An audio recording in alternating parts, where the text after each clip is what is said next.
ন্যায্য মজুরির দাবিতে বিক্ষোভ বিড়ি শ্রমিকদের। শ্রমিক সংগঠন আইএনটিটিইউসি নেতৃত্বে হিলি ব্লকের কর্মরত বিড়ি শ্রমিকেরা বিডিও অফিসে গিয়ে বিক্ষোভ প্রদর্শন এবং ডেপুটেশন প্রদান করলেন। বিক্ষোভকারীদের অভিযোগ, বিড়ির মজুরি 170 টাকা করে হলেও তাদের তা দেওয়া হচ্ছে না।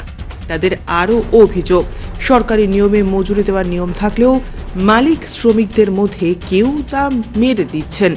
অবিলম্বে দালাল চক্র বন্ধ করে ন্যায্য মজুরি প্রদানের দাবিতে ডেপুটেশন দিয়েছেন তারা।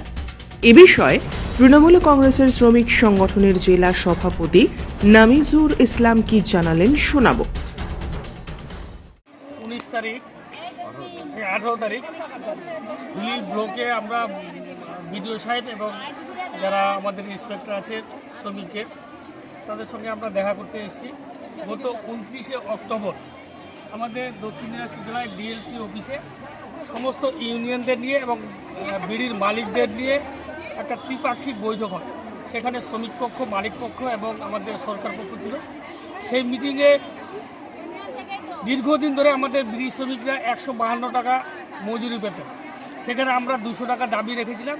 সেখানে ত্রিপাক্ষিক বৈঠকে উঠে আসে যে 174 টাকা মজুরি নির্ধারিত করা হয়। 1 নভেম্বর থেকে দেওয়া হবে। জেলায় প্রত্যেকটা ব্লকে দেওয়া হলেও 1 নভেম্বর থেকে সেখানে হিলি ব্লকে আমরা শুনতে পাচ্ছি এখানে 3টা বিড়ির মালিক আছে, তিনতারা, মতি এবং কলঙ্কি। তারা ঠিকমতো 1 নভেম্বর থেকে যে দেওয়ার কথা মজুরি, বৃদ্ধি মজুরিটা সেটা দিচ্ছে না এবং ভালো পাতা, ভালো তামাক দেওয়ার কথা সেটা তারা কোনো কিছুই দিচ্ছে না। তার পরিপ্রেক্ষিতে আজকে আমরা হিলি ব্লকে আইএনটিটিসির পক্ষ থেকে ডেপুটেশন সংগৃহীত করেছি। হিলি থেকে বিশেষ প্রতিবেদন, নিউজ টুডে।